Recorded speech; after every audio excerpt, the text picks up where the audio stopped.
Tim, will you have to make me a co-host so I can present, or do you have your settings It's so that I can share? it should be shareable. It is. Okay. Uh, Good evening, everyone. This is the South Suburban Computer Club of the Chicago Computer Society's October meeting. And one second. And tonight's meeting is by Bob G, usually is what he calls himself. Uh, I'll let Bob enunciate his last name because I don't want to butcher it. Tisha. Keisha? Gostischa. Goshi? Ooh, boy. Sorry. Bob G works just fine. Yeah. At any rate, he's one of the key players in Tech for Seniors, provides a lot of security information. The month of October here is Cybersecurity Month, and he's here to enlighten us about cybersecurity and try and get us to understand some of the problems we're all facing. And my personal opinion, and this goes back to an old saying way before I was born, forewarned is forearmed. If you know what's coming at you, you got a chance of avoiding it. If you don't know what's coming, surprise, surprise, whether you like it or not. So really, I don't have any other issues to bring up at this point. So Bob, if you want to, you can go ahead. All righty.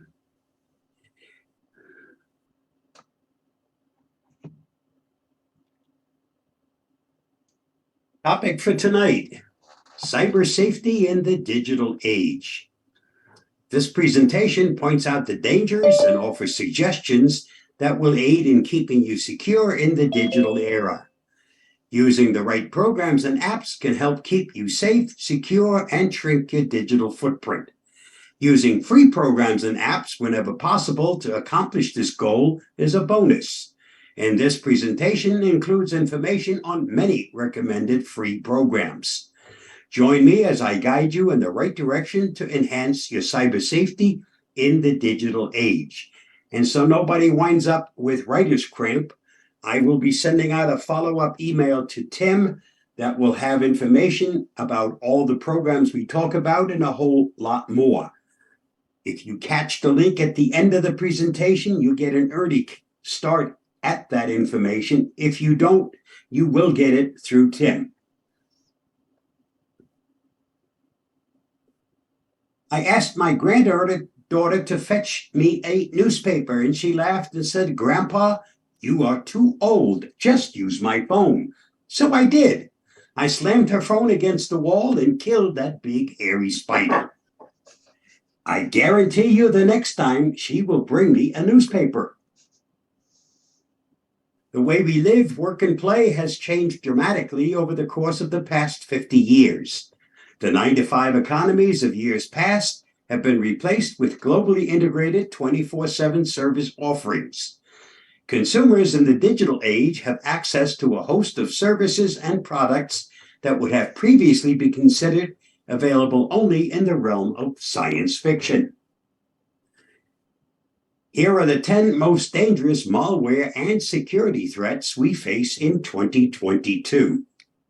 10 most dangerous malware and security threats for 2022. Clop ransomware works by encrypting your files and asking you to pay a certain ransom amount to have them decrypted. It's one of the most dangerous and feared ransomware variants, and it mostly targets Windows users. Fake updates is a new strategy that cybercriminals are using to trick users into hacking themselves. They will send fake emails asking you to install an operating system update. Zeus Game Over. This virus mainly targets finances and can easily access your bank account details and get away with all the available funds. News malware attacks. This has become a common trick where hackers use trending news to target unsuspecting people.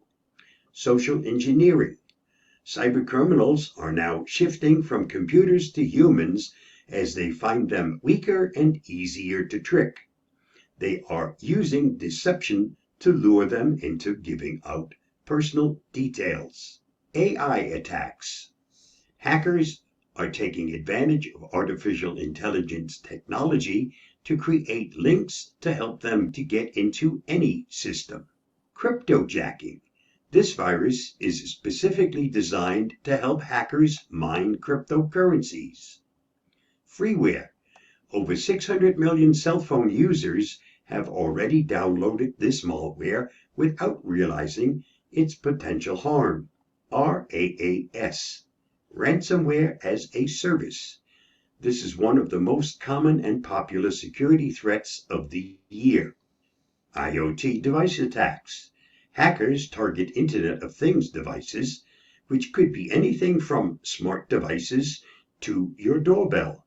Most of these devices do not contain extra security measures, making it easier to manipulate to access data, which the criminals can then use to access your accounts. Phishing is rampant. Phishing attacks are more common than ever before, and they regularly lead to fraud, identity theft, and corporate data breaches. But what is phishing, and how can you avoid it? Please watch the next video for answers to these questions. The rise in remote work, online shopping, and incompetent FCC leadership creates a perfect storm for scammers. Phishing attacks are more common than ever before, and they regularly lead to fraud, identity theft, and corporate data breaches. But what is phishing, and how can you avoid it? Phishing is actually a catch-all term for a variety of cybercrimes. But in its most basic form, phishing, pronounced phishing, is a scam in which a victim is tricked into sharing sensitive information or download ransomware. The majority of phishing schemes occur via email or SMS text messages, and they tend to follow a simple formula. Scammers will impersonate someone trustworthy, such as Amazon, a police department, or an employer, and tell you about a problem that requires immediate attention. Usually, the problem can only be solved by sharing credit card details, opening a malicious file, or typing your login data into a fake website. Phishing schemes can be very sophisticated. Scammers may learn details about your employment, subscriptions, family, or location before attempting a phishing attack. If you order shoes from a website that's been hacked, for example, a scammer may send you an email asking to verify the purchase of your login details. And if you're of retirement age, a scammer may impersonate a young family member to beg for bail money.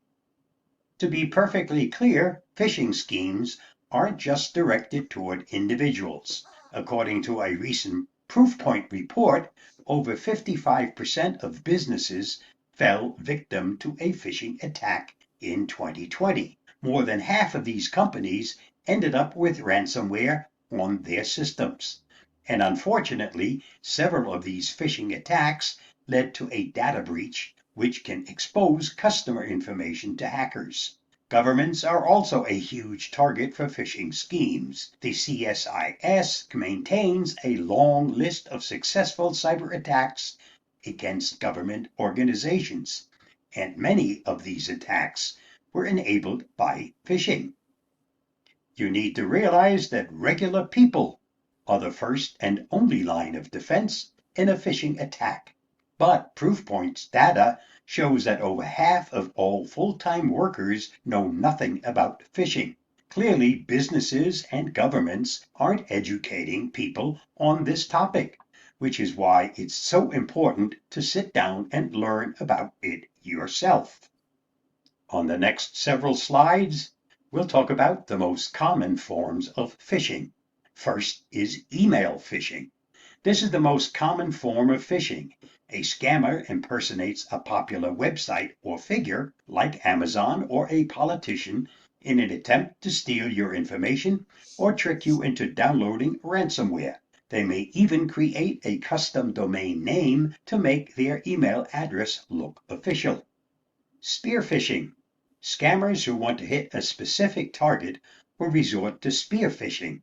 They gather information on their victim before impersonating a trustworthy person, business, or automated message. Clone phishing.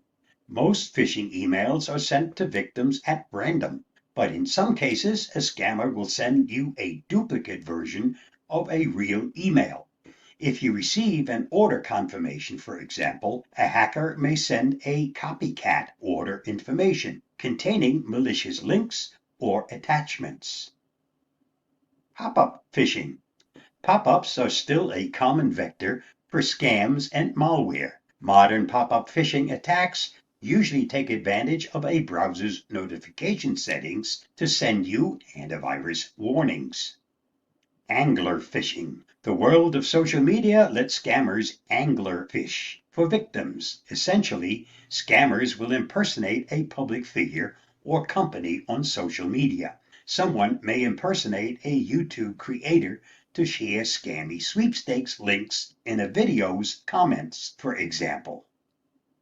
Whaling. When a phishing attack is aimed toward an important person, such as a CEO, it's called whaling. These targets are often wealthy, easy to blackmail, or have access to a corporation's back end. Smishing and vishing. These terms describe phishing through an SMS text message or phone call. Most of the spam messages or robocalls you receive are forms of smishing or vishing. Here are some tips on how to avoid phishing scams. Due to the rise in remote work, phishing is more popular than ever, and we expect it to remain a huge problem for individuals, corporations, and governments. Phishing scams can be quite sophisticated, so even if you're computer literate or use an antivirus software, you need to keep your eyes peeled. Scrutinize every email or SMS message that hits your inbox. If someone sends you a URL or a file, don't open it unless you can verify the source. And I'm not just telling you to look at the sender's email address or phone number. Try to contact the organization or person who supposedly wrote that email to verify its authenticity. There are some things you should never send through an email or text message. If someone asks you to type out your social security number or credit card info in an email or text, ignore them. Your bank won't ask for this stuff on such an insecure platform, and neither will the IRS or any other reputable company. Some scammers are bold enough to phish through phone calls. They may even impersonate the police, the bank, or your employer. If an unknown number calls and asks for money or sensitive information, hang up. You can always call back using an official phone number from the organization's website. To reduce your chances of being phished, set up spam filters in your email client. You may also want to install an antivirus software and disable website notifications in your browser. Since phishing attacks are so common, I suggest taking some preventative measures to reduce their impact. Use a password manager to create unique passwords for every account and enable two-factor authentication on all websites, as it will lock out scammers even if they have your password. You can also activate a fraud alert through a credit bureau to prevent new lines of credit from opening under your name. I hope this makes you a little more cognizant of all the different types of phishing scams that are out there.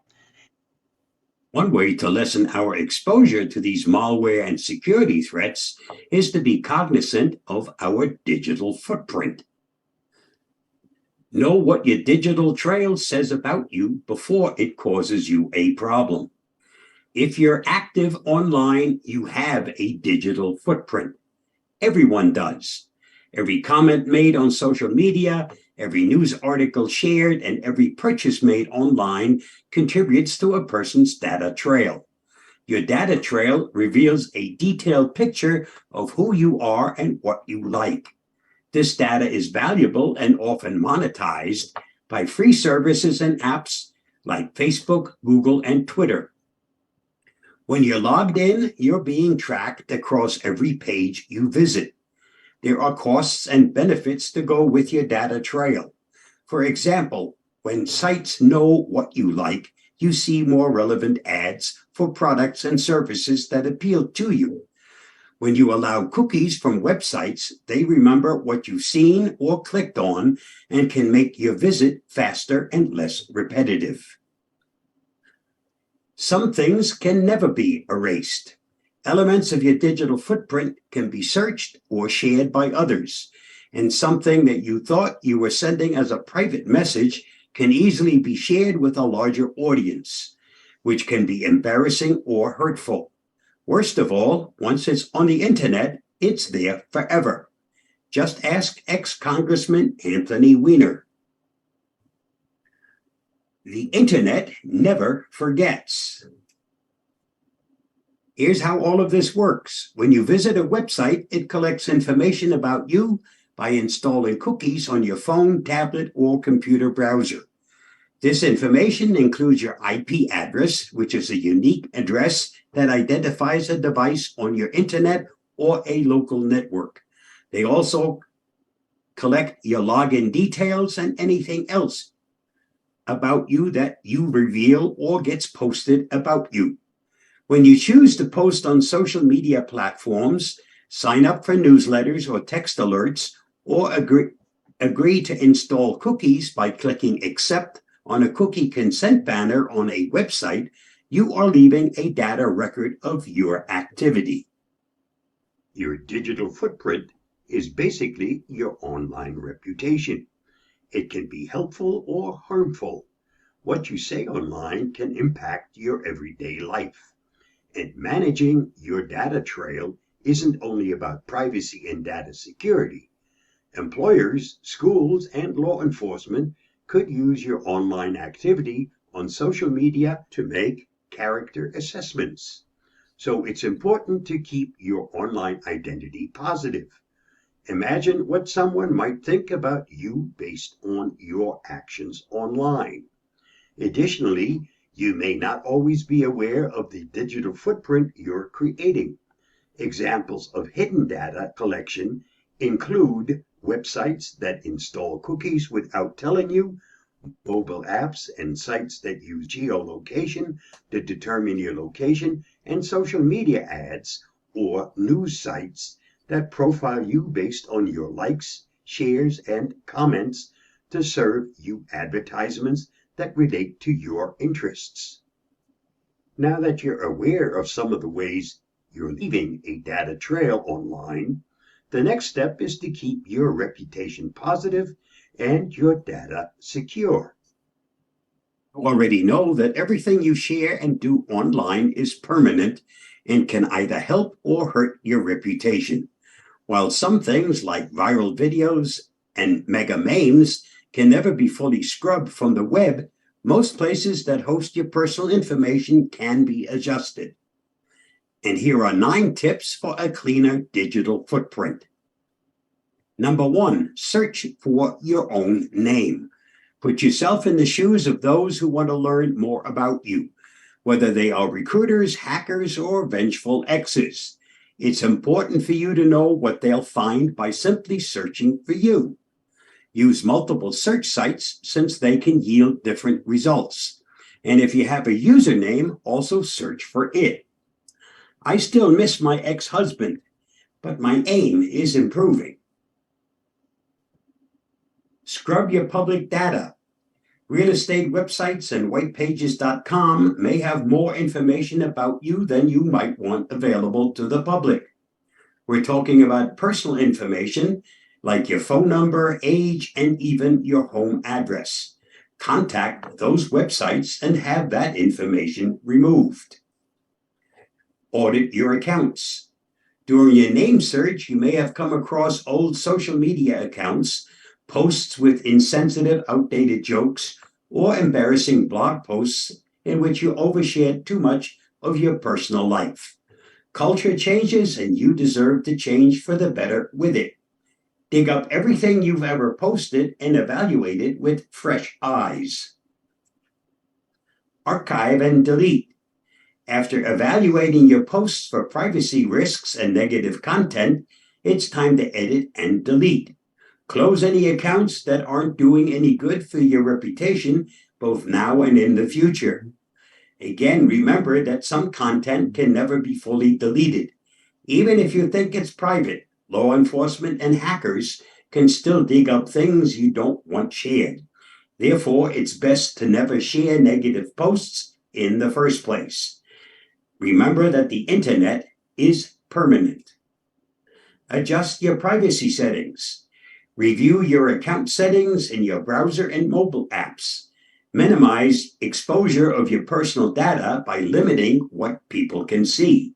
This includes your photos, posts, location, and personal information, like your address or birth date. Close your browser history. Clear your browser history. Even if you believe every website you've ever visited has been safe for your reputation, it's a good idea to clear your browsing history on a regular basis. Using the shortcut keys of Control, Shift, Delete accomplishes that function on almost every browser. Better internet privacy prevents history sniffing and helps your browser run faster. Clean up your computer. Temporary files, duplicate files, files you thought you trashed, and low-res photos can all slow down your computer and create a security risk. Use CCleaner for both Mac and PCs to clean up your computer and get it running fast again. Clean up your phone. The more you use your phone, the more junk it collects. Old text messages, cookies, images, and browser history data take up a lot of storage. If the data doesn't exist, it also can't be used against you.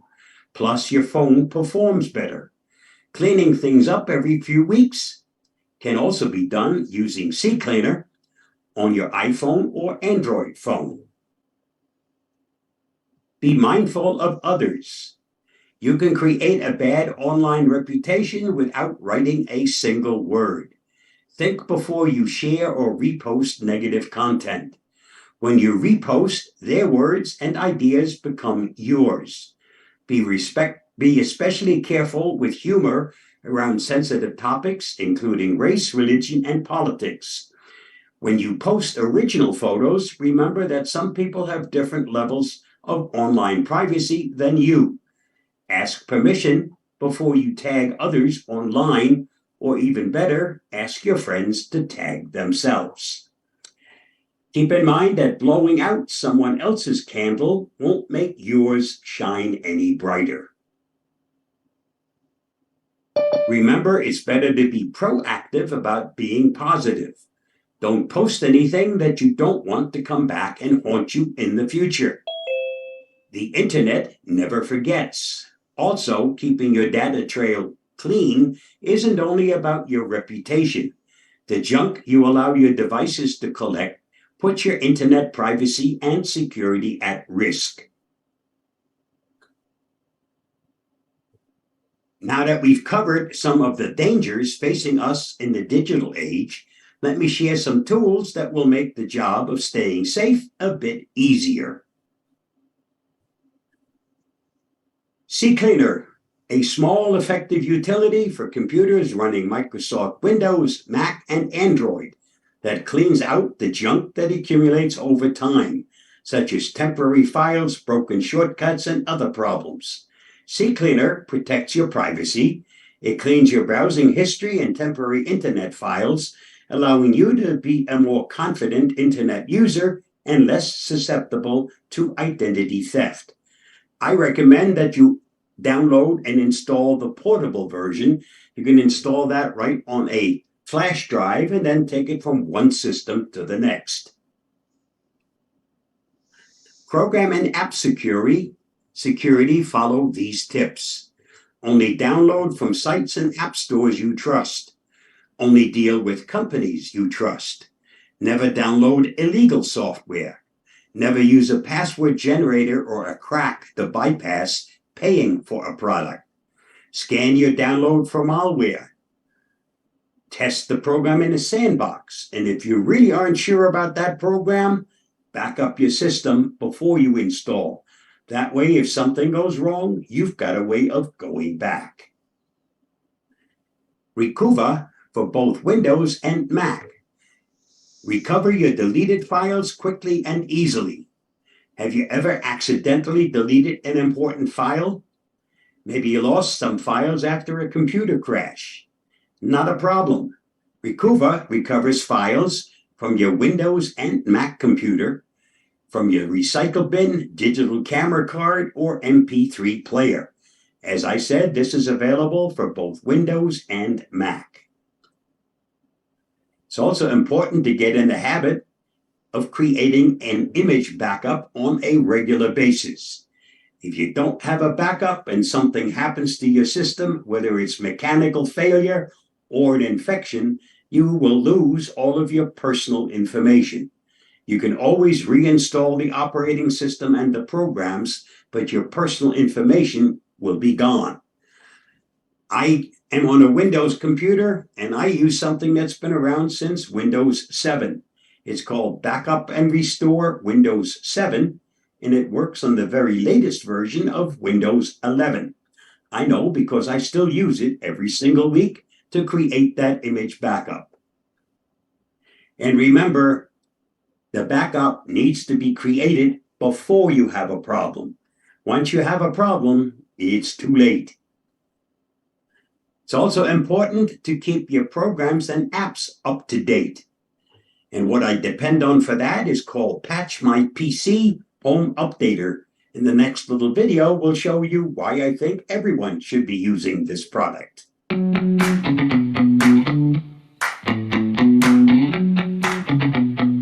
Are you sick and tired of those annoying pop-ups reminding you to update some software program on your PC?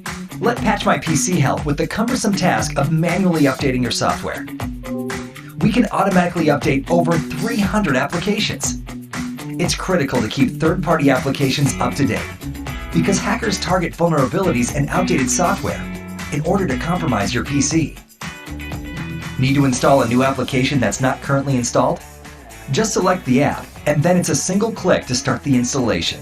Are you an IT pro? Easily create a baseline of applications you want to install automatically on multiple PCs. You can even configure Patch My PC to run on a schedule, so you never have to worry about it. Patch My PC, a little program that does a lot. It's simple, easy to use, and best of all, it's free. Also important to keep your internet running smoothly.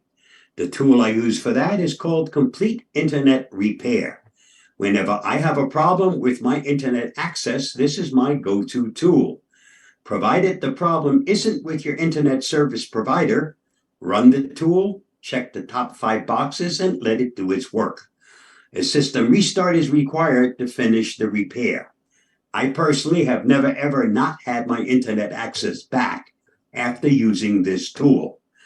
Again, the caveat is if the problem is between you and your internet service provider, there isn't a tool that will help you. You need to contact them and have that problem fixed. For everything else, this for me has done an excellent job. It's also important to get familiar with your system. Learn the ins and outs of your system, both hardware and software. And the program I use for that is called Specky. You might notice is made from the same people that make CCleaner. The first program you should install on any system before anything else gets added is called Unchecky. Installers often try to sneak additional programs as a natural part of the installation. Unchecky warns you when you try to accept a potentially unwanted offer, which makes it less likely to be accepted accidentally.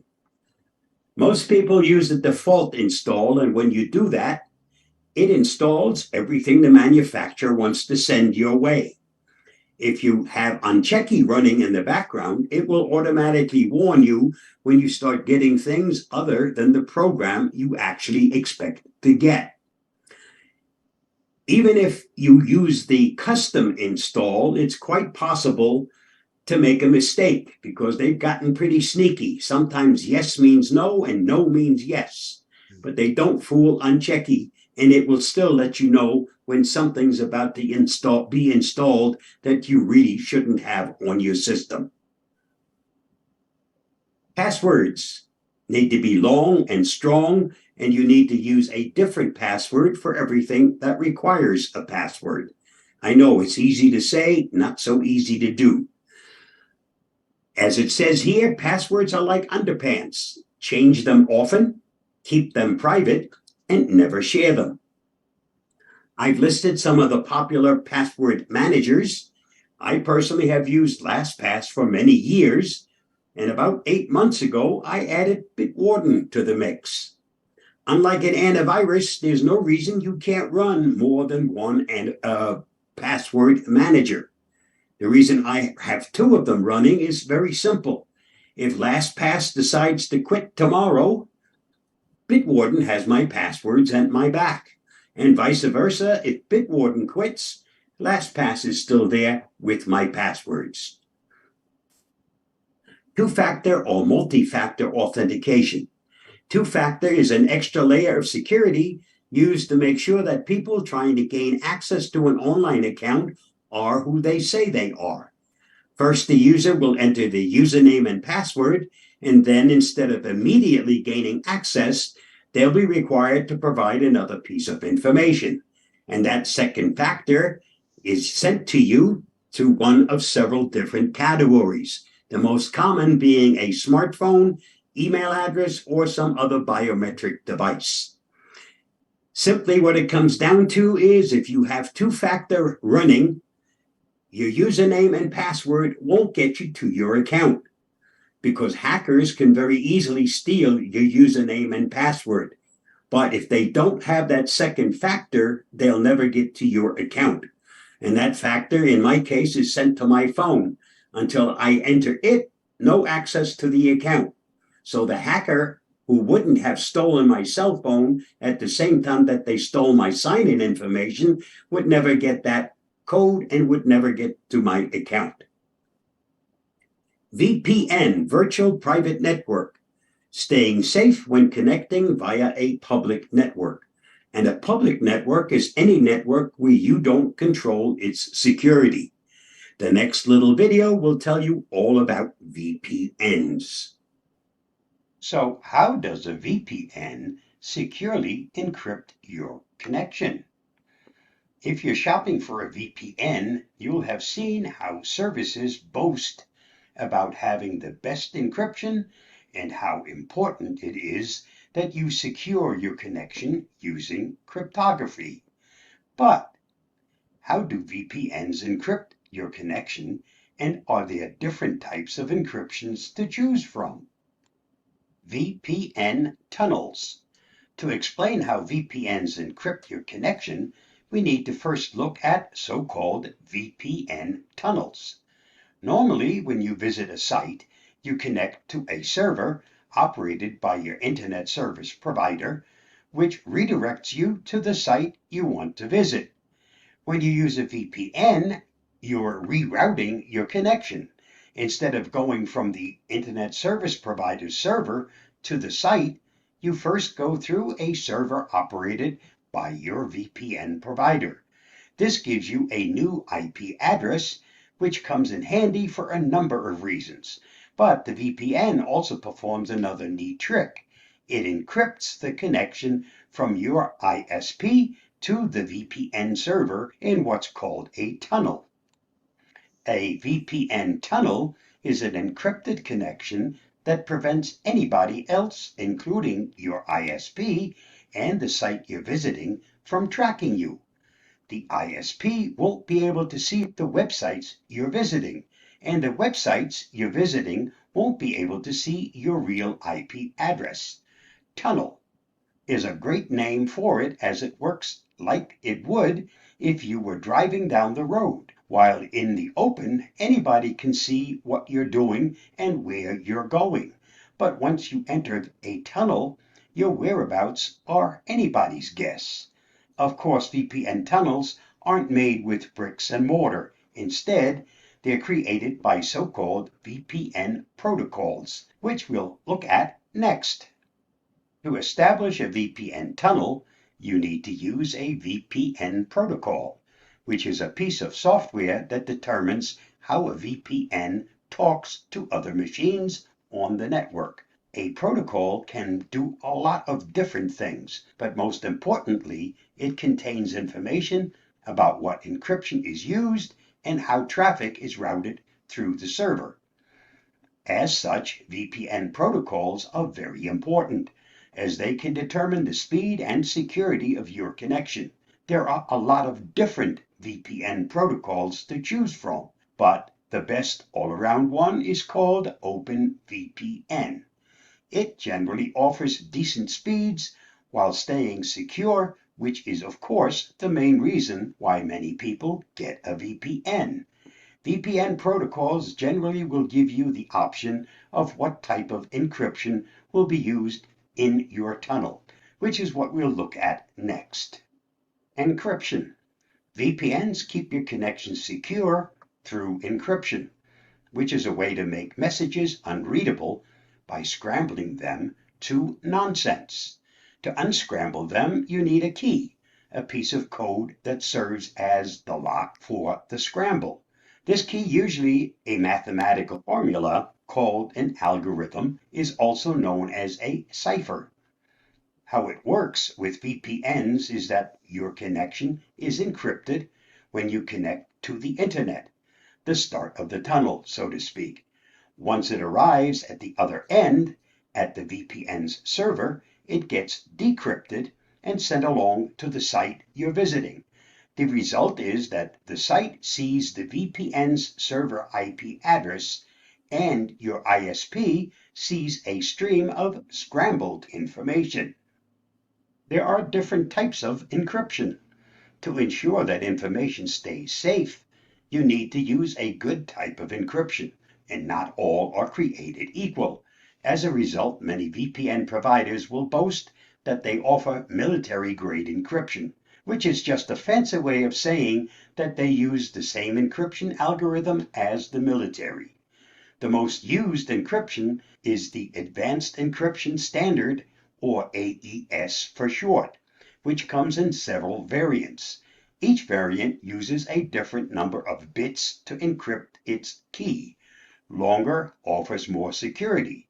The most secure is AES 256, which means it uses a key of 256 bits and would take your laptop until the heat death of the universe to crack. In other words, it's pretty darn secure. Protecting the key. Well, it's secure except for one issue. The key itself also needs to be protected. To do so, it's usually secured using TLS, or Transport Layer Security. This technology is common across the internet and used in all kinds of technology, from cloud storage to HTTPS, a protocol you're using right now to read this web page. We know it's all very involved, but the upshot is that no intruder can crack the ciphers of a VPN tunnel. If you're using a VPN and they take security seriously, there's almost no way in which your connection can be cracked from the outside. I personally use and can highly recommend Avast's Secure Line. Just follow that link to reach the product. fairly new product from Avast is called Avast One, and the free version of this is called Avast One Essential. Essential protection for your life today. It blocks viruses and malware with an advanced antivirus, keeps intruders out with a built-in firewall, get extra privacy when you browse, bank, or shop, secure your Wi-Fi connection with a free VPN, and the free version gives you 5 gigabytes of encryption per week, which is a heck of a lot more than most people will ever use. Find compromised passwords and help speed up your PC. This product is available for Windows, for Mac, for Android, iPhones, and iPads, almost for everything that connects to the internet.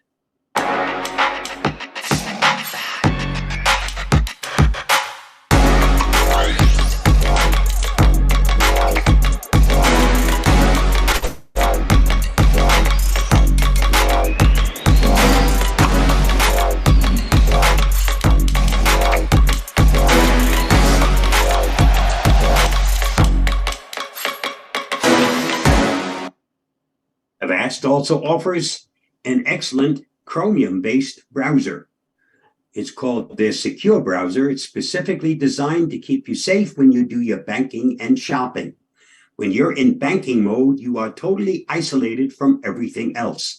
Nothing can get to your information. This is available for Mac, Android, Windows, and iOS. Browse the web faster and safer with Avast Secure Browser. Your browser is not as private as you think. Hackers, trackers, and ISPs are out to steal your data, but with Avast Secure Browser, you're protected.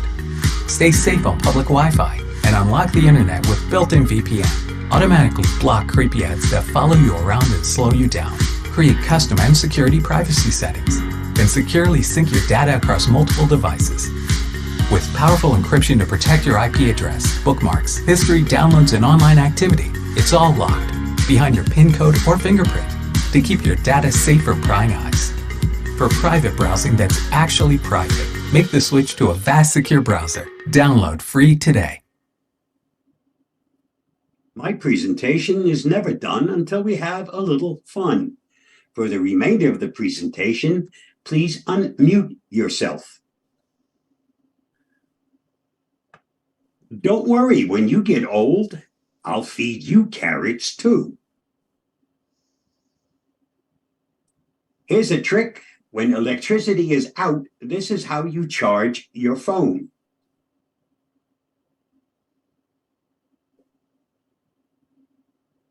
Answering the phone, Sheriff's Department Fraud Division sure has slowed down the telemarketer calls. That's good. If you live out in the country, you see this truck quite often. Yeah. It's sure nice when it says yesterday's meals on wheels.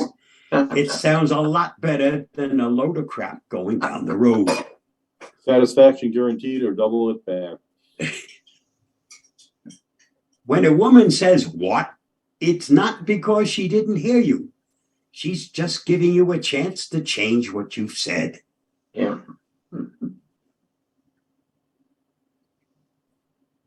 Here's my attempt at eating healthy. Salad with bacon bits.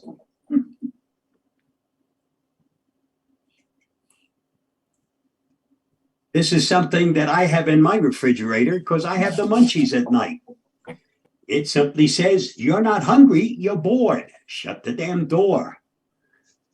For some people, this could be considered a life-saving advice. Since I started packaging my trash like this, my neighbors respect me. They say good morning with a smile, and they keep the music volume really low. Give it a trial. It works. Here's something highly recommended for those of us over 50. Exercise exercises. Over to the left and over. And over to the right and stretch those limbs. walked all away. This is something even I can do. I started doing my presentations back in 2010. I didn't really expect to still be doing them today. I've been part of the Avast Customer Support Forum since 2004, and this is actually an extension of that Customer Support Forum. Not something you get paid for. Some of us just enjoy helping others. I have a nice arrangement with Avast. They pay all of my expenses from the second I leave home until I get back. So since March of 2019, they've been getting a bargain because I haven't gone anywhere. I'm itching to get back out on the road and do my presentations live. I think my wife might also be looking for me to go back out on the road. My presentations are always designed for the average computer user, not the geek.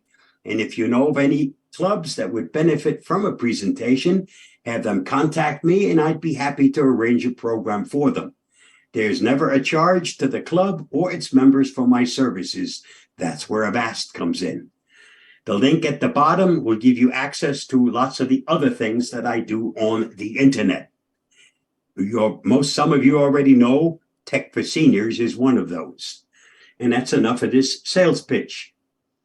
This is the link I said at the end I would be sharing that gives you access to all the things we talk about. And that's what will be passed along to Tim, along with a whole bunch of other things. I'm going to get out of sharing, and then I'll be happy to answer any questions you might have.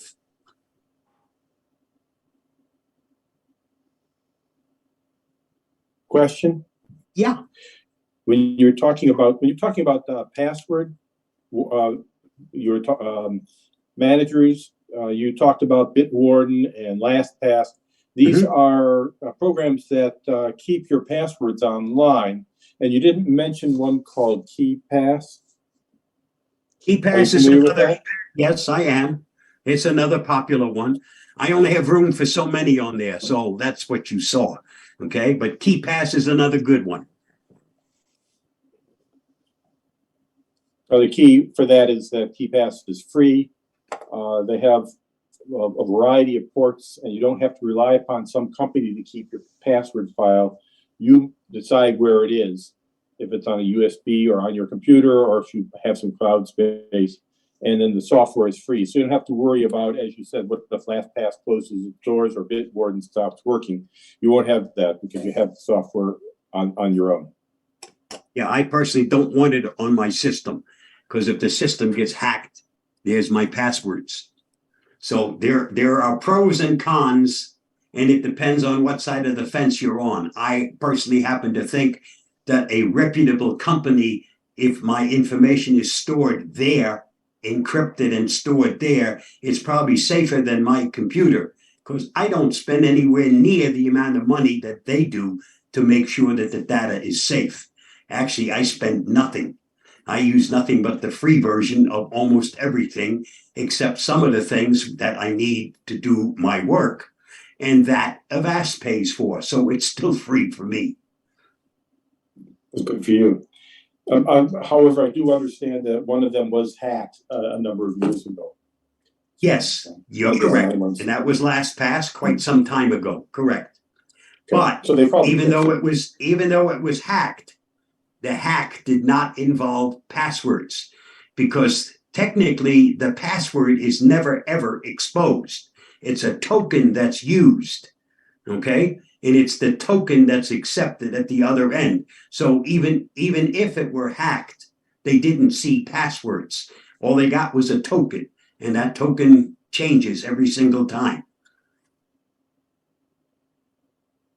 I've been, as another person that's used LastPass for about 15 years or something like that.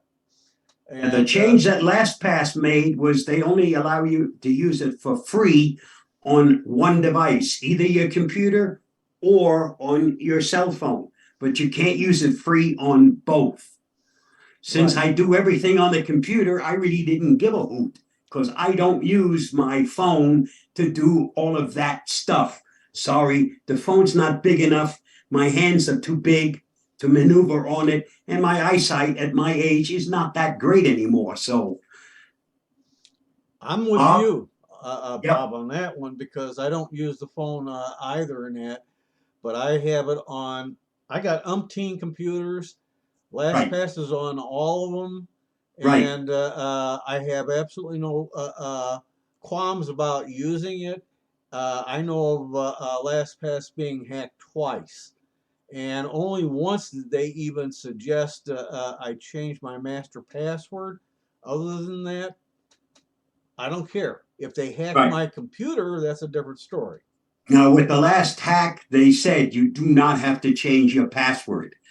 I'm in the business, and I changed my password anyway, even though it wasn't necessary.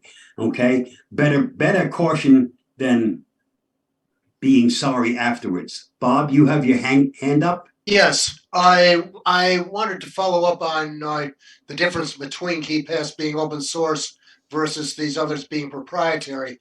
There's no such thing as open source going out of business.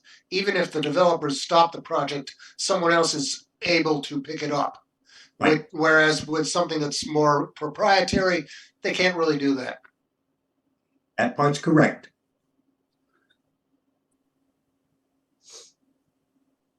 Anyone else?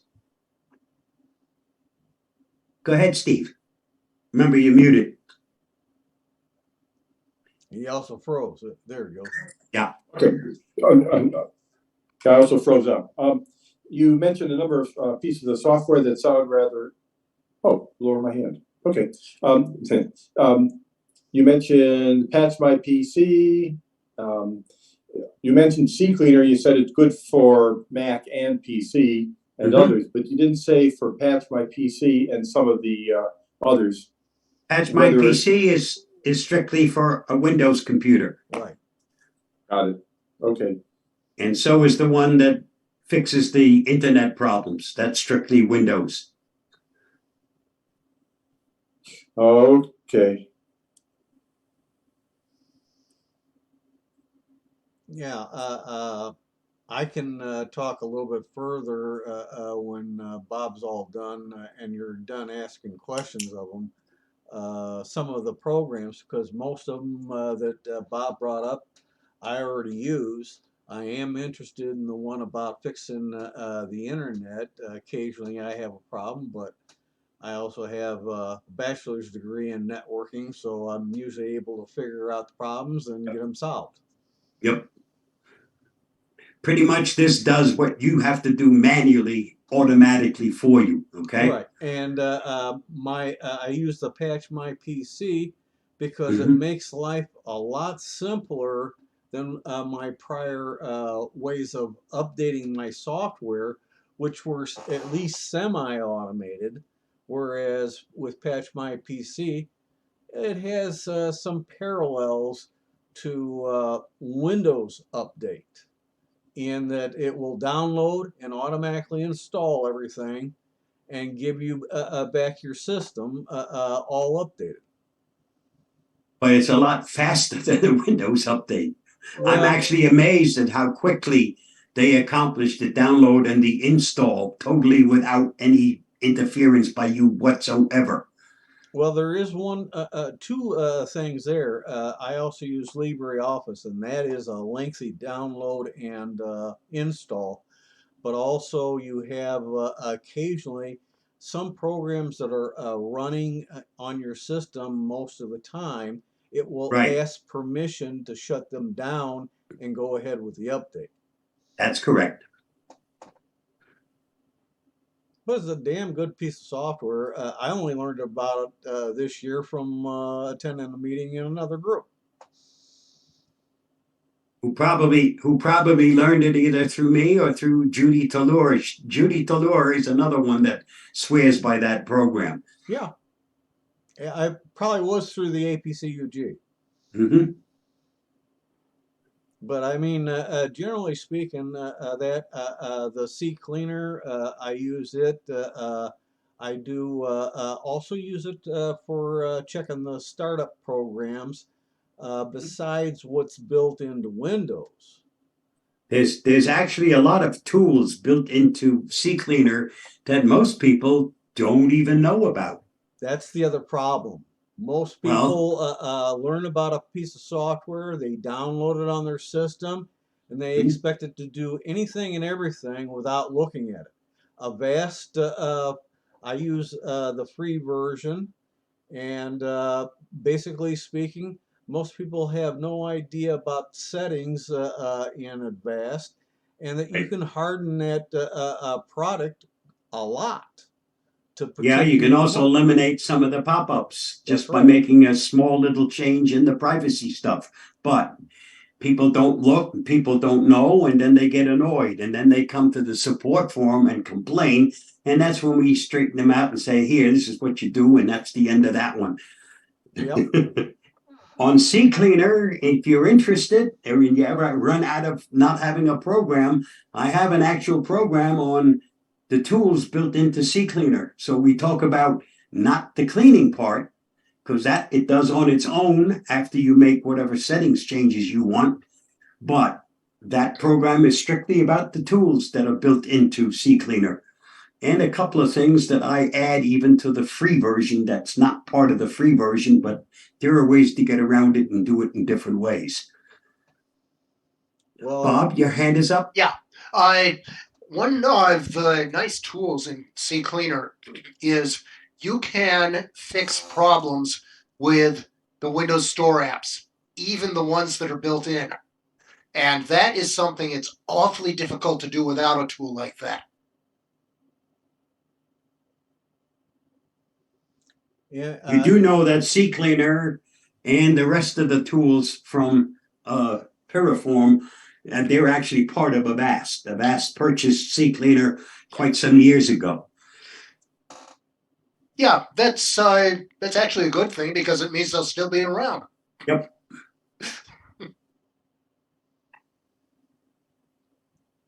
Anybody got Anything any other else? questions? If not, thanks much for having me. Folks, have a good night. I appreciate your presentation. Good program. Thank you. Right. Take care. Fantastic job. Thank you. Thank you, Very Bob. much. Bob. Okay, offhand, I want to see if I can share my screen.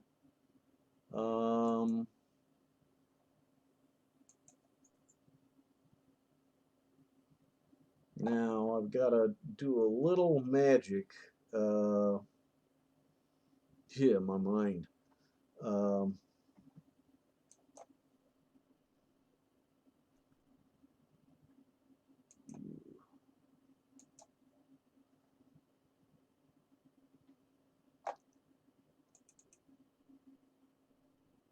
Let's see.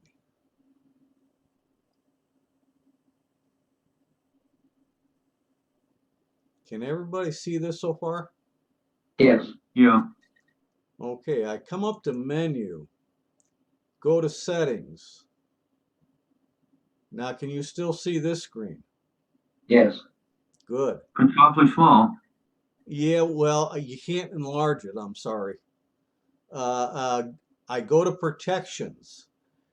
This brings up a screen here that's got 4 different possible settings.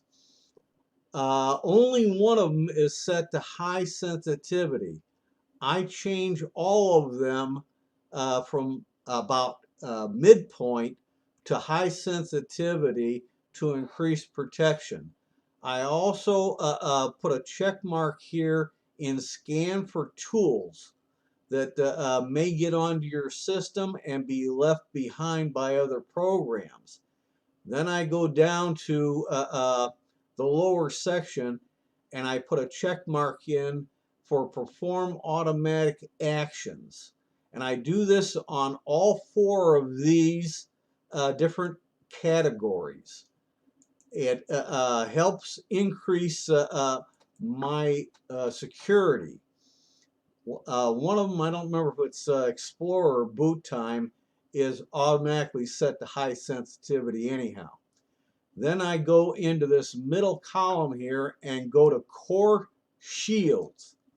Core shields, I also set to high sensitivity. But one of the main things I've used for the lots of years is this enable harden mode. I put a check mark in. This increases my overall protections from using a free version of antivirus program. So is there any questions on that by anybody? All right, I'll close that part out. I also am a believer in the free version of Malwarebytes. The free version does not include the AV, and I use it strictly for scanning and removing any malware. And it's been so long since I've had to remove any malware, I almost forget the feature exists. However, what I want to point out are two things. One, when Malwarebytes is downloaded, sometimes you get a trial version. I'm on it later. All right, open it up. Now, right now, my version that I downloaded is free. If you come over to the right side, you got a gear. Click on the gear, and there's two things. If you get the trial version, click on account, and it'll say deactivate the license, the trial version, excuse me. Deactivate the trial version. I click on that, say yes to the prompt that it gives you, and it becomes the free version. The next thing I do is I go to the security option in the menu, scroll down, and because of some pieces of software that I happen to use that are outside of security, they have what may be construed as pups. And so I changed this from always taking out unwanted programs automatically to just a warning, so that when I do the scan, all the pups are unchecked. I then manually go through the entire list of possible pups, and anything that isn't one of the programs that I accept the PUP to make the program function, I will put a check mark in, and those will be removed. I also have Malwarebytes firewall control, which gives me added features such as the Windows firewall control only controls inbound stuff from the internet to your system. It does not protect you from things in your system going out without your knowledge, such as certain pieces of malware may do. They come in, they will send out phony messages reportedly from you because it's your account, and you don't know about it until somebody screams bloody murder at you for possibly infecting them with one of those phony emails. So I use the firewall control for that, but on this particular machine, because it's 11 versus 10, I have it set to medium, and I have to go through periodically training it to allow programs to run that the firewall control is stopping, and say it's okay on certain things to go ahead and allow the program to do its thing. CCleaner, as Bob brought up, and I might have him back next year. This is something new, health check. I don't particularly myself care for it, maybe because I'm an old timer. I don't know. I use the custom clean. This is the old way. On all browsers, and you have to look under applications for other browsers that are on your system.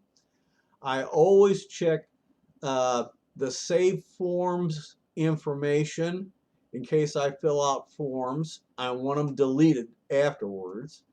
And I also take and check the saved passwords. Since I use LastPass, or if I use Bitwarden or KeyPass or something else, I do not want the browsers saving any passwords, and I turn that feature off.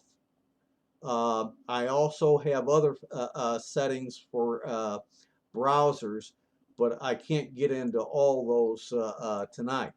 But a couple of the optional features that I do use, tools. One of the main things I use in here is startup. I can check all of these here, and I can, if I'm in administrator mode, it won't do it in standard display mode. I can right click, click on disable, and disable that item from startup. Yeah, I know. The system's complaining on my end, resources getting low because of programs I'm launching. But I only try and keep in here active those things I really need. CCleaner itself, I don't let its startup program look for updates since I use Patch My PC.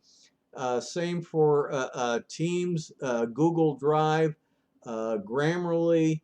This control centers for the brother laser printers. I also have some other utilities that I shut off from checking for updates. Registry. I can occasionally go through. Registry cleaners as a whole do very, very little. Why? Because the people who create them are afraid of turning your system into a disaster area. So most of what they do is very light. They get rid of some junk. And when it comes to the tools, there was also one here for uninstalling programs. I've never used the one in CCleaner. I don't know if it cleans up everything well. I prefer Revo or Geek Uninstaller. At least with those, after they run the normal install, they give you a scanning option. The scanning option will tell you any registry entries and give you the option of deleting all those registry entries since they're no longer needed because you removed the program. And then it looks to see if that uninstaller program took and left a lot of junk files behind.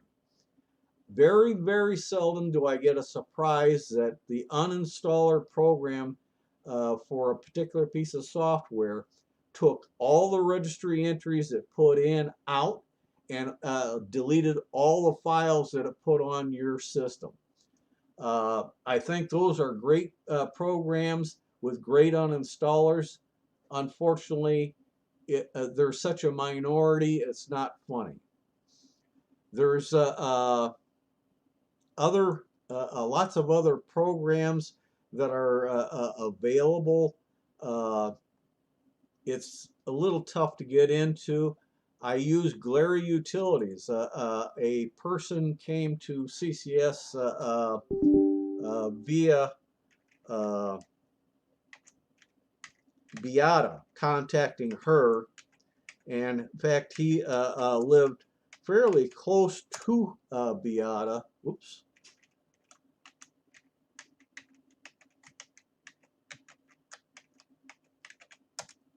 Sorry about that. I did a typo.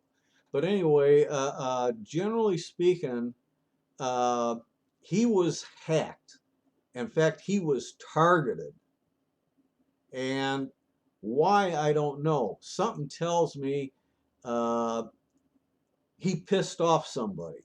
He would sell online or at shows, uh, basically like baseball cards and other sports memorabilia type materials. So what happened? I don't know.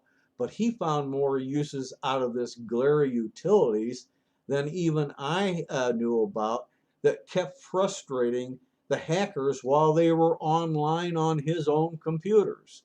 And I did gave him a copy of Linux, and they hacked that just as easily as Windows. The only thing I couldn't give him was the Mac OS. He didn't have a Mac machine.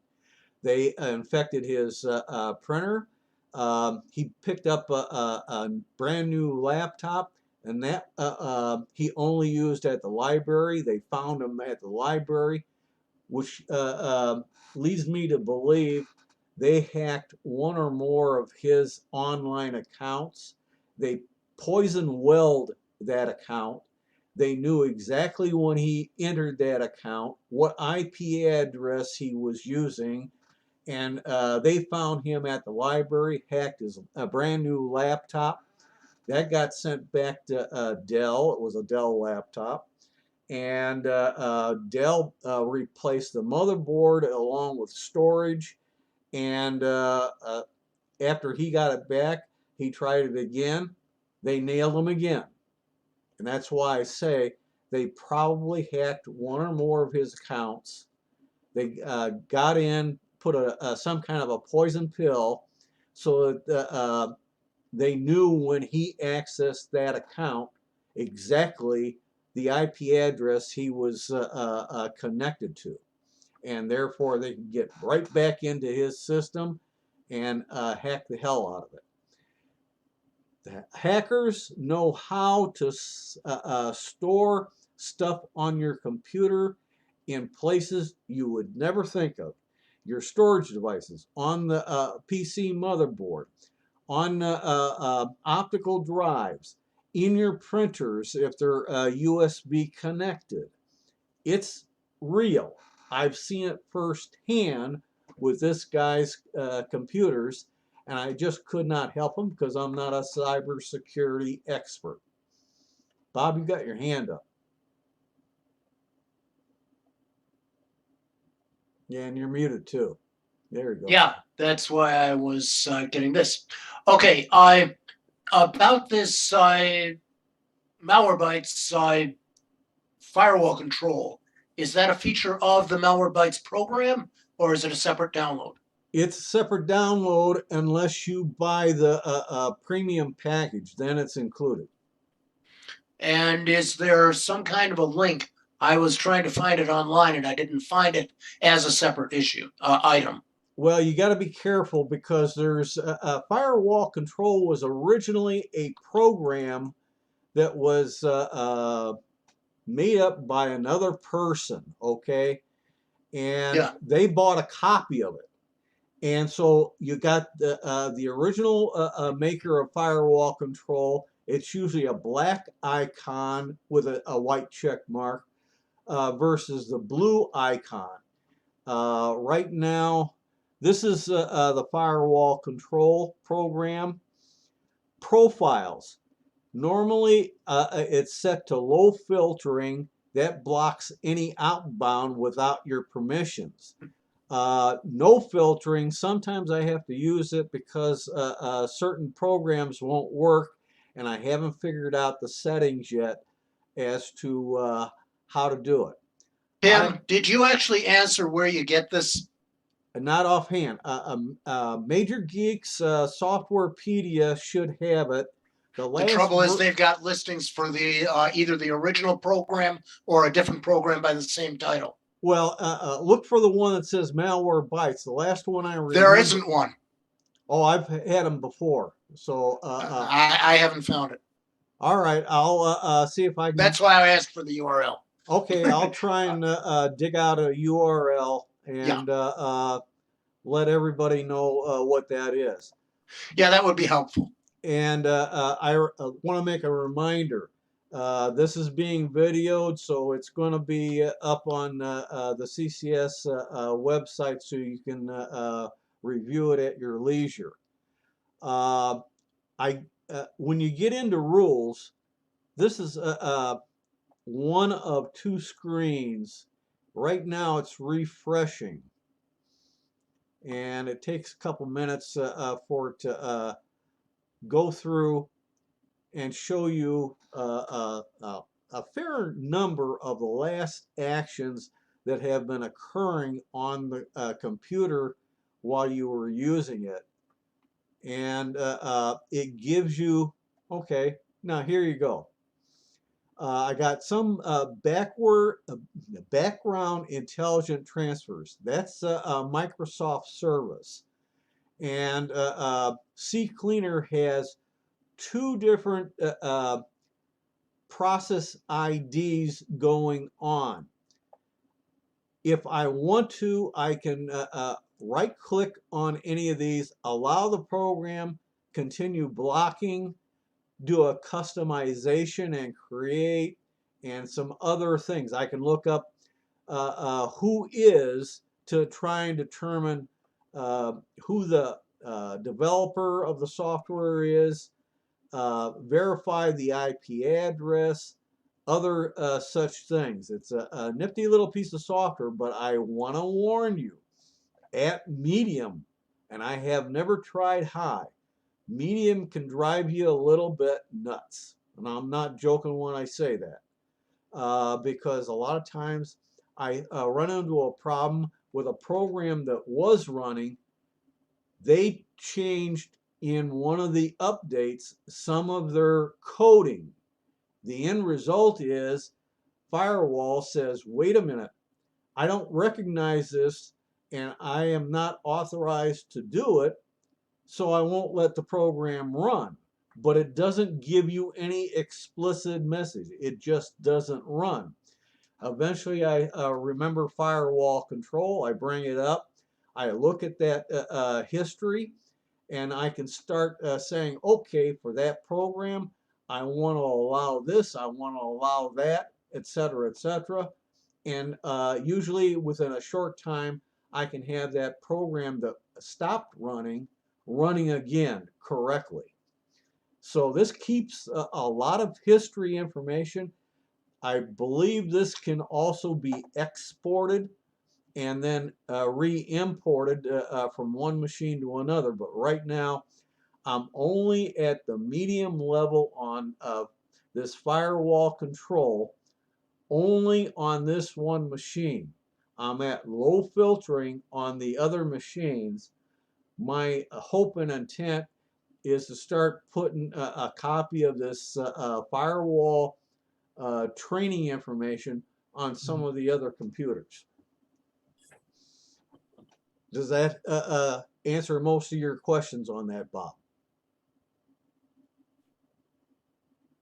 Well, the only question I had was where to get it and how to get it. I'll have to. I know. I'll have to look it up because I haven't looked for this for quite some time. To be frank and honest, but I used to get it off of Major Geeks, and I think I also got it off of Softpedia. There's also File Puma, File Hippo that might have it, but I can't guarantee it. You may be able to go to malwarebytes.com and be able to download it also from there. A lot of their products are downloadable. And this one doesn't cost anything to have it. Most of my software I don't pay for. It's all free versions. In addition to those programs, I do have Species on here. I do use some other programs that do a lot of hardware information to so I know what the heck's going on with the machine. Species is a great little program. It's a program that kind of profiles your computer so that, especially if you're not a geeky techie person, you can find out information the techs want and quite often need to be able to help you. This starts populating general information about this computer. It's Windows 11 64-bit first year. I cannot get second year because this is a non-compliant computer to get second year version of 2022 of 11. Tells me I'm running a Intel Core 2 quad processor at 2.83 gigahertz. I got 16 gigs of RAM, DDR3. I've got a Hewlett-Packard system. It's a Elite 8000 from around 2009. I've got a graphics monitor that's 1080p. I've got a ATI Raytheon video card in here. I've got an SSD, and I've got a spinning hard drive as secondary storage. I've got an optical drive that I hardly ever touch on all my computers. And unfortunately, I got Realtek audio, which I wish it was something else. But you can break this down into various categories of the operating system, more details, especially like BIOS. Because sometimes, especially on older systems, you do need a BIOS update. Why? I've got old systems that may only have 2 memory slots, okay? The original BIOS that's in the machine only allows 1 gigabyte capacity memory modules. That means that machine can only have 2 gigabytes of memory. I want 4. Well, on some systems, you have to upgrade the BIOS, and suddenly you can now use 2 gigabyte size modules. Or you might be able to go from 2s to 4s, etc., etc. BIOS updates are not for the faint of heart. I will tell you that right now. But in all the years when I have updated, and I don't do it willy-nilly, I have only damaged one machine. And when I say damaged it, I corrupted the BIOS chip because something happened during the write process. I have one of those machines right now. I will be endeavoring to change and get a new BIOS chip, put it in, and I should be back up and running on that system before long. I can get more details about the CPU. I can get more details about the memory. I can go on down the list here, including network, peripherals, etc. So it's a great little piece of software. I also use occasionally Beliark, which will check to make sure your Windows system has all the proper updates. If you got any missing, it will help you download and install them. Another one is hardware analyzer. I forget the exact name. But there's a 32-bit and a 64-bit version. CPU-Z, that's another great one. I have, and you might find this a little bit weird since you can see the icons on my desktop. These 2 icons here and this one here. Normally, these are Microsoft utilities, but you have to run them at the administrator level. I am currently at the standard level, which is what I'm at most of the time. So, instead of having to log out of the standard account and log into the administrator's account to run these tasks, I created a shortcut on my desktop. And one is the disk management, and it's going to ask for the password. You have to make a little change. I'll show you that in a minute here. Now, one of the reasons why I have this one in here, sometimes I stick in a flash drive or a hard drive with a USB adapter, and it's not recognized. And it doesn't have an assignment of a drive letter.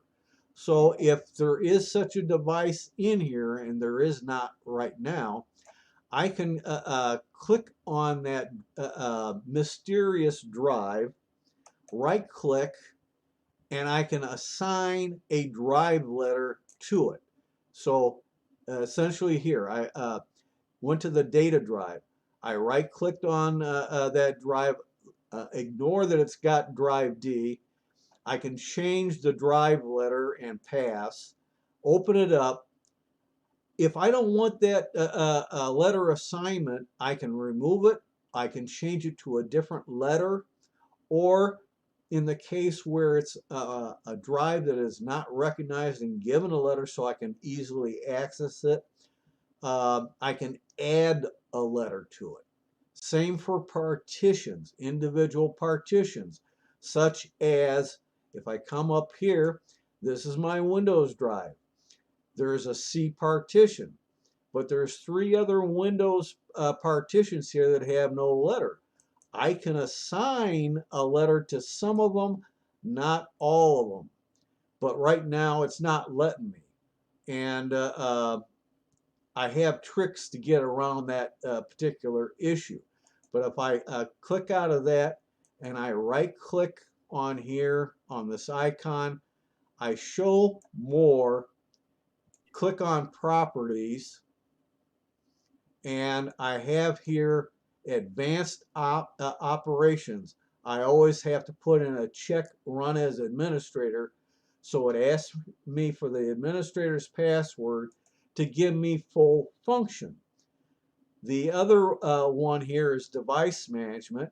This tells me all my drivers, so I can make changes. I can determine if I'm having a driver problem with something not functioning correctly. Maybe I need a new driver or some other issue. The MS management is the global tool that contains disk management, driver management, and a bunch of other little tools. I don't use it very often, but occasionally I have a need for that one. These are all little options and security issues in many cases. Honestly, I cannot remember the last time I got a piece of malware on my system. With toughening up a lot of these tools on my system, sometimes when I go to a website, and this is where it comes into the browsers, I have lots of different extensions, and I'll bring that up there. This one is CCleaner's private browser, like the Avast one, and I can only put a few of these in. LastPass. A browser without my LastPass is useless to me. Malwarebytes Browser Guard is in there. I also have this one here is called the Marvelous Suspender. What that does is it puts automatically or deliberately by my selection tabs to sleep, so they are not using memory. This one here is CCleaner's Privacy Guard. It comes with that automatically. In other browsers, which I don't want to bring up because overload issues on the system, I have many other ones. I have Avast Online Security. I have DuckDuckGo Privacy Essentials. I've had all 3 of those stop me from going to websites most of the time that I don't know anything about, that could be bad for the health of my computer. But when I know I have gone to a website that it is flagging as possibly bad or suspicious, I have the ability to override that block and continue on to that site to do whatever it is I want to do. So security is very much on my mind, but at the same time too, it's mostly to make sure that it's running. Avast, when I showed you that those settings, from time to time, you've got to look at those settings. Why? Because they are constantly improving their software, just like all the other pieces of software, and they make changes. So they may have a new feature that I want to activate, or a feature may no longer be available out there that I thought, maybe because they replaced it with something else. These are all real possibilities, and it's up to each and every person to make certain that while they are running their computers, they are protecting not only themselves, but when they protect themselves, they are invisibly and unconsciously protecting other people they do internet actions with, whether it's through Zoom, Teams, Google Meet, Skype, etc., or some other means like transferring files, emails, etc. You're not infecting somebody else's system and they get pissed off with you. So generally speaking, anybody who doesn't believe in cybersecurity is really hurting themselves. Now, I know at least one or more people here do use the built-in safeguards of Windows 10 and or 11. They're not bad. They have come a long ways, but my protections go back before that was decent. So really, Windows has improved things a lot, but there's a feature that many of you may not know, but it was brought up in Bob's presentation. That's called sandboxing. What is sandboxing? Sandboxing is creating a virtual machine-like environment in which to run a piece of software you've never run before to try and protect your system from becoming infected. Before downloading and running such a program, it's best to do a restore point of your own as a backup, because that will eliminate a lot of infections, not all. Mind you, a lot of these people who create this garbage are very, very slick, very, very smart people. They know how to infect your machine and get around a lot of your protections. So this is a little bit of tidbit that I thought I should bring up in this meeting. I knew Bob's presentation was going to be under an hour, and I hope you're getting something out of it. Do any of you have any further questions or comments? Right now it's a little early, but if there's nothing else, Nat, we can say good night. Again, eventually, I can't say exactly when, this video will be up on the CCS South Suburban Computer Club site, so you can get a hold of that. When I get the information, I'll have from Bert the attendance of who attended this meeting, and I'll try and send out information. Tony, you've got a question. No, I don't have a question. I have a comment. Okay. And this goes directly to Bob, but for all those who have open ears, I have the malware bytes. Of course, I am an Apple Orchard kid. And I noticed depending on your browser you use, you get different feedback when you request malwarebytes.com. So I used Safari. my Safari, and it came up malwarebytes trial, personal use, free use, and you have all these things. When I go now to Firefox, it's a different thing. Malwarebytes.com.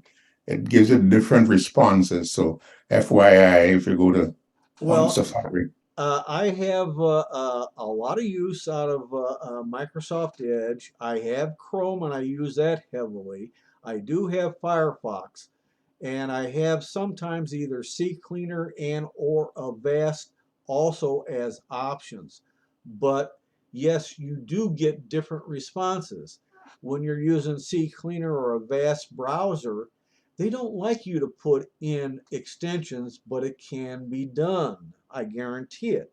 But there are also limitations what can go in as an extension and what it will block, or at least try and prevent you from installing it because it may compromise the browser security in their opinion.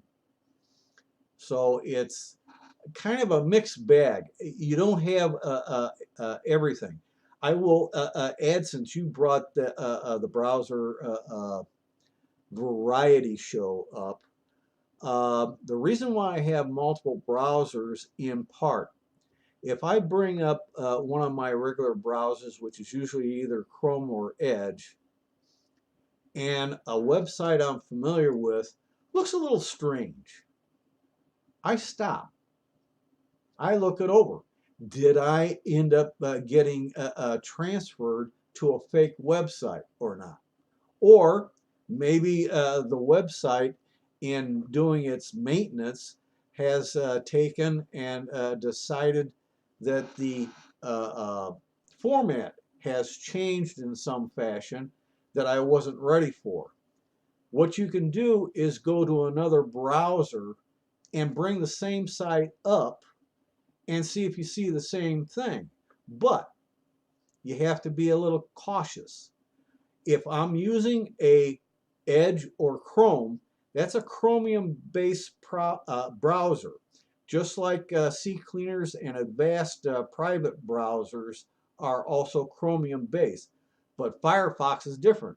Therefore, I would lean to bring up Firefox to look at that same website and see what I see. Because either I've got a problem on my end or they're changing something on their end, because everything's in agreement between two browsers. So you have to understand that in web development, it still exists that you need to check out your development on multiple browsers to make sure that what people see is what you intend them to see. If you don't have multiple browsers, you only do your development with one browser, God knows what other people are going to see if they're not using the same browser.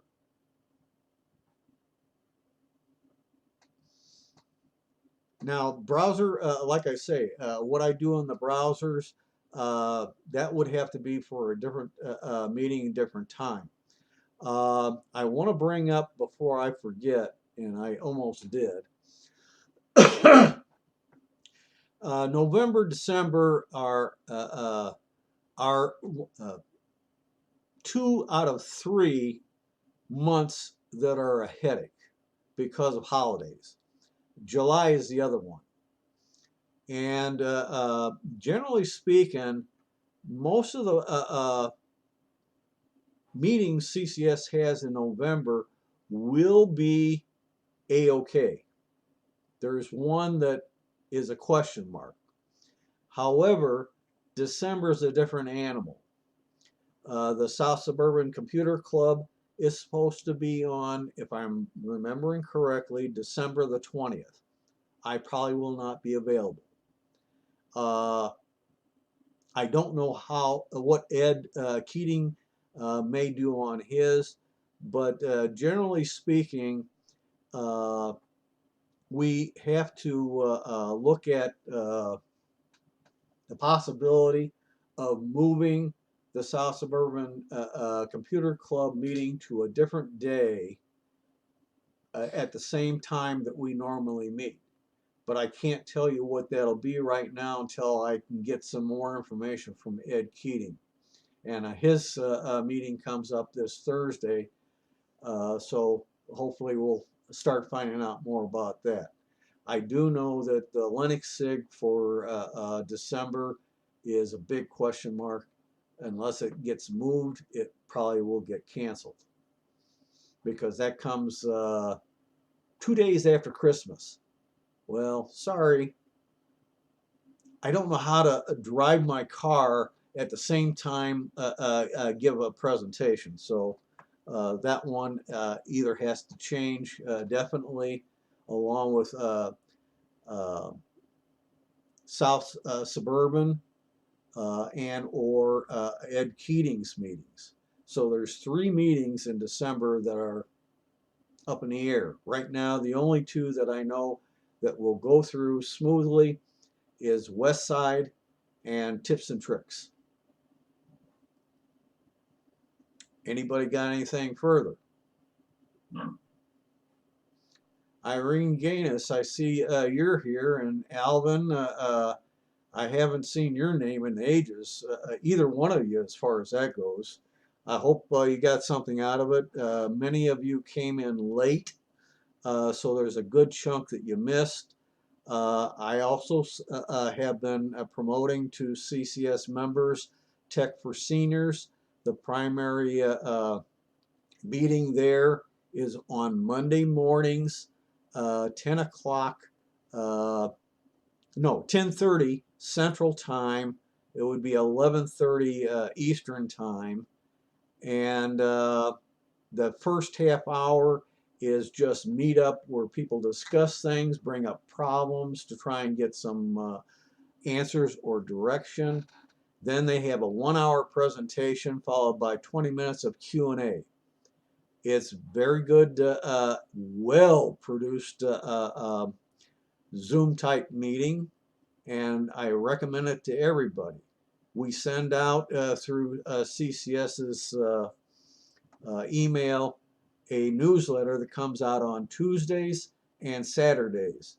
The Saturday one tells you about what's going to come up on Monday's meeting, and on Tuesday it tells you a little bit about what did happen and what's coming up on a Thursday open forum type meeting. Anybody else got anything? One thing I do have, Tim, Yes. is the information on what's up with the Malwarebytes Windows firewall control. It is in fact owned and supported by another company. So Malwarebytes is sort of beta testing and merging. Well, what it is they bought a copy from that company years ago, many years ago, and they maintain the piece of software that is their copy. But the other company still makes their product and keeps updating it periodically. So it's a live product. The forums at Malwarebytes these days are sending people over to Binisoft. Okay. And they're sending them for support to Binisoft. Okay. So I think we could consider that to be a Binisoft product. It's the same product. It's the same product. Like I say, Malwarebytes bought a copy. They branded it just like a lot of other things in our lives. They're made by the same company with a different brand name on it. Yeah, but with the endorsement of Malwarebytes, at least we know it's a good product. Yes, it is. Like I say, though, once you go to medium, and I have never tried high, you're going to start having headaches. Things that were working suddenly don't work, and the cause is the firewall. You got to go in and say what is allowed and what is not allowed. You don't want a carpet, blanket, carte blanche type of an attitude. You've got to go for specifics. That means you're trying 1 or 2 settings, see if the program now works. and keep doing that over and over again until you solve the problem. Yeah, it would be nice if there were some kind of a notification system that the firewall blocked it. Well, by the fact that it used to work and it doesn't work, I guarantee it's the firewall, but a lot of times I don't think about it at the time. I'm trying to run the program, I'm trying to do something, and eventually I say, hey, oh, wait a minute, it's got to be the firewall. So I go into the firewall, check out the settings, find that, yeah, my program is being stopped. They probably updated some new changes, and I've got to clear some of those changes to go ahead and run. And that takes care of the problem. Yeah, well, at least it's better than something that one security program did to somebody in one of the other user groups recently. It asked her, do you want us to scan this unrecognized USB flash drive that you just plugged in? And what if you said yes, it would wipe it out. If you said no, it would wipe it out. Well, Avast will do the same thing on asking you about scanning the drives when you stick them in. And so far, I have had no such issue like that. So that sounds like she had malware already on her system that did that. Nope. The malware was the antivirus program. Well, offhand, I've never had that happen with the Avast Free. No. Sometimes it finds minor problems and it fixes the problems and then Right. gives you total access to that drive, whether it's a flash drive or a spinning hard drive, a solid state drive, both through a USB adapter.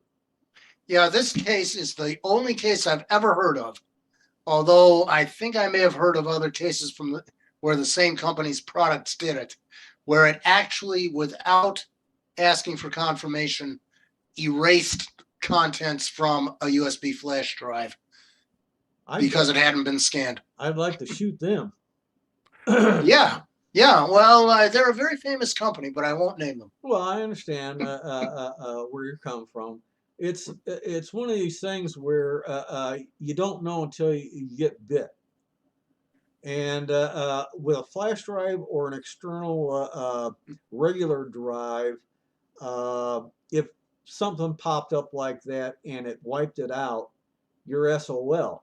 If it's your system, if you got the restore point, maybe it'll restore things. But it's your backups. Now, the one thing Bob G brought up was using the Windows 7 backup that's been in 7, 8, 10, and 11, and it does not have verification capabilities.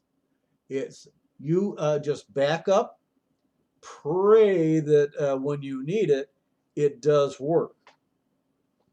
And if it will let you, and usually it does, go into the content of the backup, the ideal is to back up a few small files and small folders with a little bit of files in it that are real small, nothing big.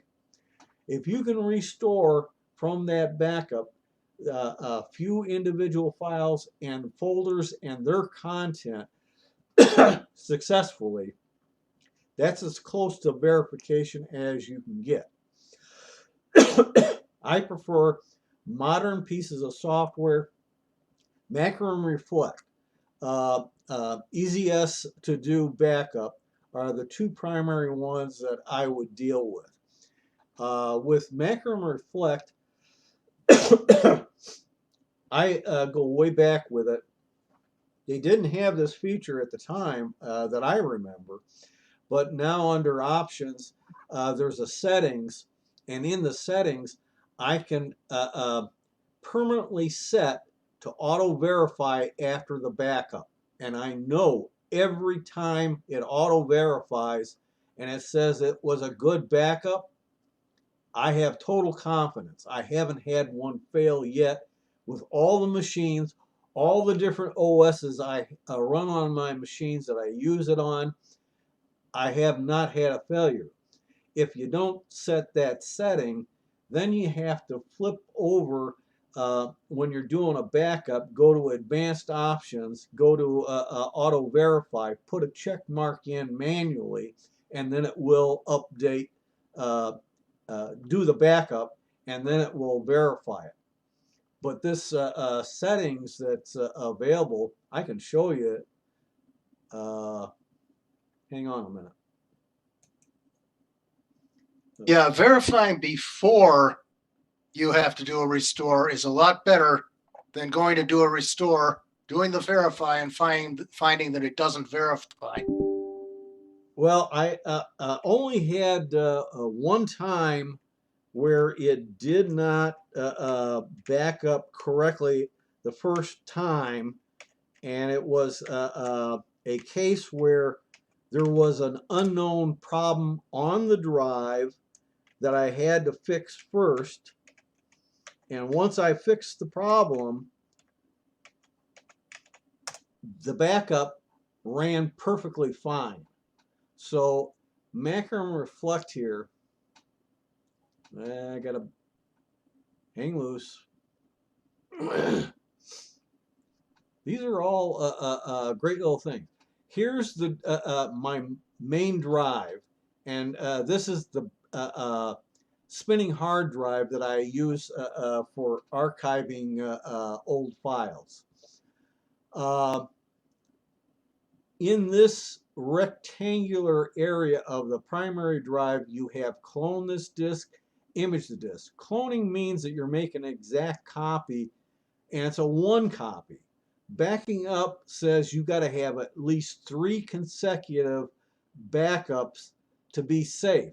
And if you have more backups than 3, that's even better, because when sometimes you get infected, you may have to go back pretty far to get a clean, uninfected restore.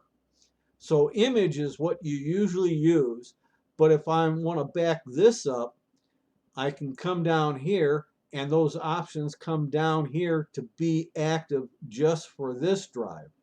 There is a way of doing all of it. I prefer doing my individual drive backups, because that's usually the way I am restoring them, individual drives, not the whole entire system. And sometimes I uncheck boxes of partitions I don't need, because I'm just going to copy a partition over an existing partition on the target drive. I don't have a backup drive plugged in right now. But if I go to image backup,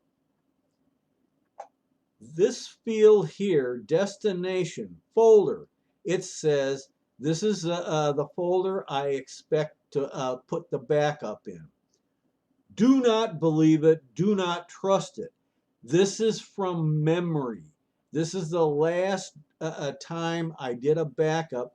It was on a drive F that USB had assigned, and it was in this folder. Come over here to the folder icon, click it, make sure you are looking at the proper drive. Sometimes you have to expand this PC to see your other drives. Now, like I said, there is no backup drive in here right now. It probably would still be called F if I plugged one in. I then have backups from multiple computers on one backup drive, which are usually 1 terabyte or bigger. And each folder has a machine-specific name, whoops, just like this. If the folder doesn't exist when I bring this up here, I can make a new folder by pointing to the drive I want it on, click on Make the New Folder, type in the name of the folder I want, and then click OK. And that folder will be selected.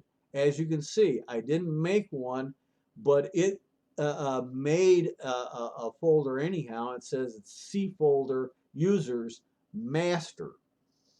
I wouldn't put anything in the master. That's the administrator's account. On the name of the file, I always put also something related to that specific machine that identifies the backup for that specific machine in case I selected the wrong folder. At least I will know, hey, this is a backup from the wrong machine in the wrong folder, so I got to move it to its proper folder. If you don't do the master change, you have to come down to advanced. Come to auto verify the image and put a check mark in here. Mine's check marked. Why? Because I found they added somewhere along the line under other tasks, I can do a first off, under other tasks, create rescue media. That's a flash drive. You got to have one of these laying around, period. Because if you lose the hard drive because it died, you're going to put in a blank hard drive to replace it, even if that's an SSD instead. And then you'll have to boot up off the rescue media and restore your last backup to that new drive. But you also have edit defaults and settings. Go to that one there. Go to auto verify. Put in the check mark.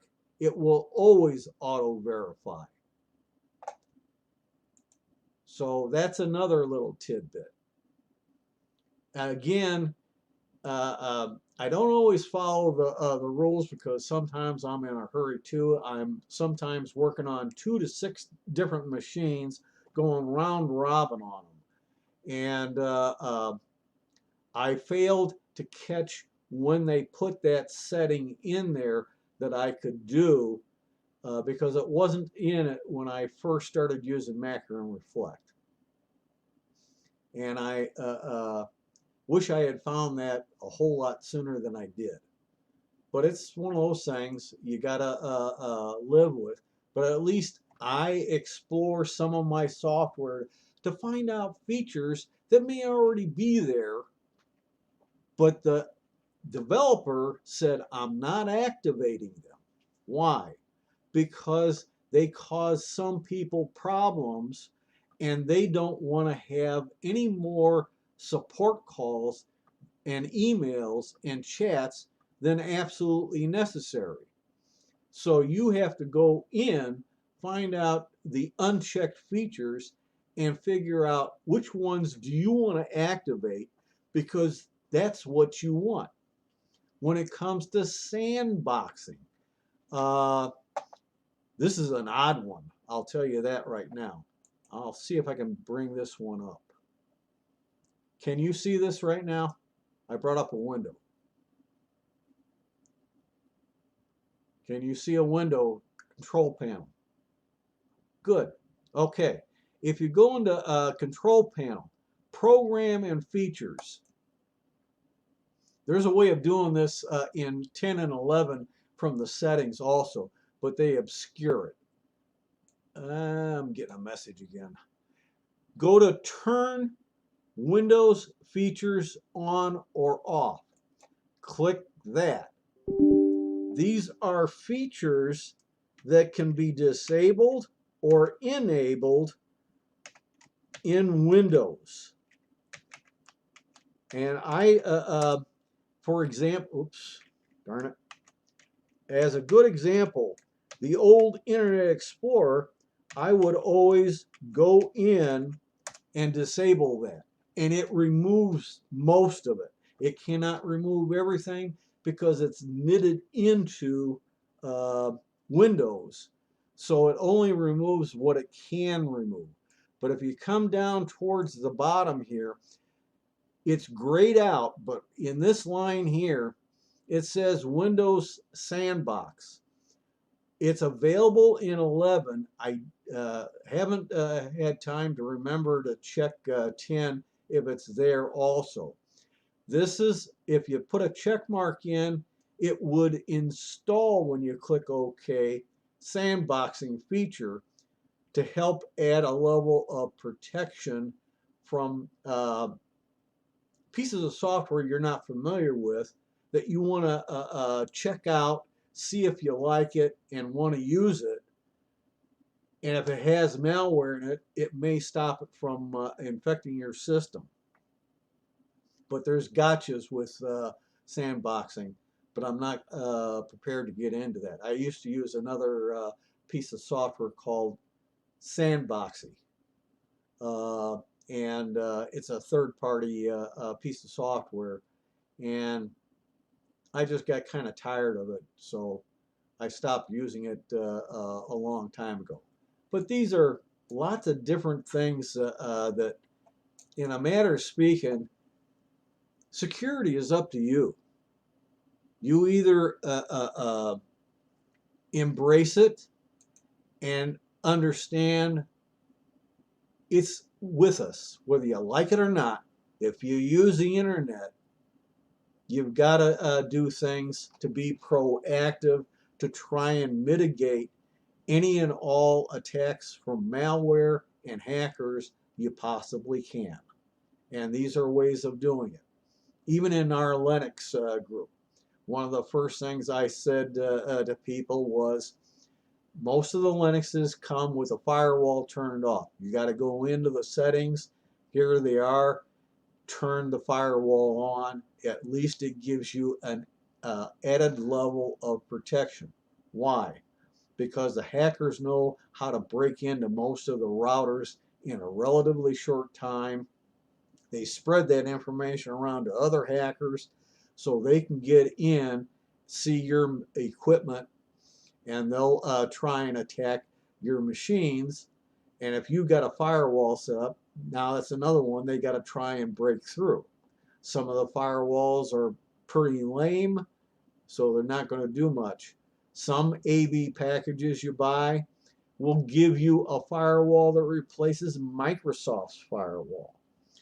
In other ones, they have add-ons to the Microsoft firewall to enforce more protections through the Microsoft firewall. If you do none of these things, then you're SOL if they break through the basic firewall of Microsoft in the Windows.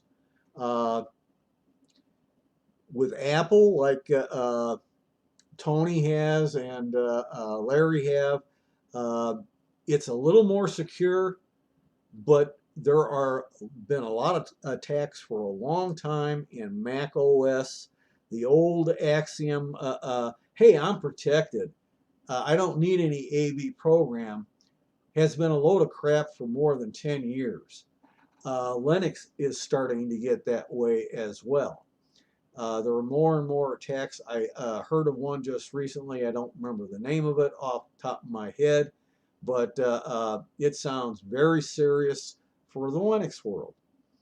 So if you don't have firewalls and AV programs, you are prone to getting nailed, and you need other protections. And that's where AV has a problem. AV anymore is lucky to give you half of your protections. It's the other add-ons, either in the paid-for packages or your independent installation of various tools from other parties that give you added protections.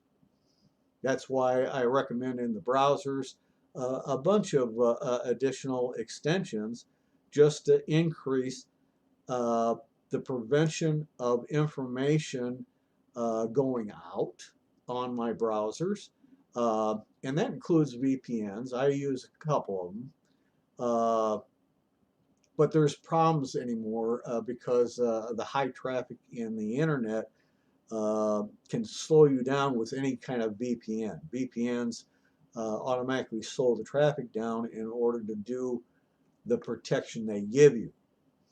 But that really varies widely as to how much you get slowed down. With a lot of the traffic that's going on, especially during the day and evenings, with people streaming movies and other things like that. Sometimes I have to turn off my VPN just to be able to get